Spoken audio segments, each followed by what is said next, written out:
சங்கீதம் 76. நெகினோத் என்னும் வாத்தியத்தில் வாசிக்க ராகத்தலைவனுக்கு ஒப்புவிக்கப்பட்ட ஆசாபின் சங்கீதமாகிய பாட்டு. யூதாவில் தேவன் அறியப்பட்டவர், இஸ்ரவேலில் அவருடைய நாமம் பெரியது. சாலேமில் அவருடைய கூடாரமும் சீயோனில் அவருடைய வாசஸ்தலமும் இருக்கிறது. அங்கே இருந்து வில்லின் அம்புகளையும் கேடகத்தையும் பட்டயத்தையும் யுத்தத்தையும் முறித்தார். மகத்துவமுள்ளவரே, கொள்ளையுள்ள பர்வதங்களை பார்க்கிலும் நீர் பிரகாசமுள்ளவர். தைரிய நெஞ்சுள்ளவர்கள் கொள்ளையிடப்பட்டு நித்திரையடைந்து அசர்ந்தார்கள். வல்லமையுள்ள எல்லா மனுஷருடைய கைகளும் அவர்களுக்கு உதவாமற் போயிற்று. யாக்கோபின் தேவனே, உம்முடைய கண்டிதத்தினால் ரதங்களும் குதிரைகளும் உறங்கி விழுந்தது. நீரே பயங்கரமானவர்.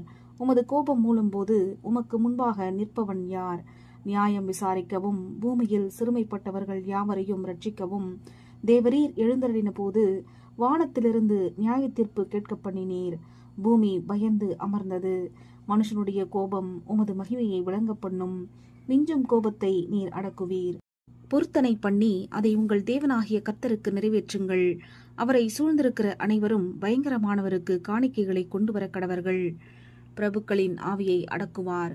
பூமியின் ராஜாக்களுக்கு அவர் பயங்கரமானவர். ஆமேன்.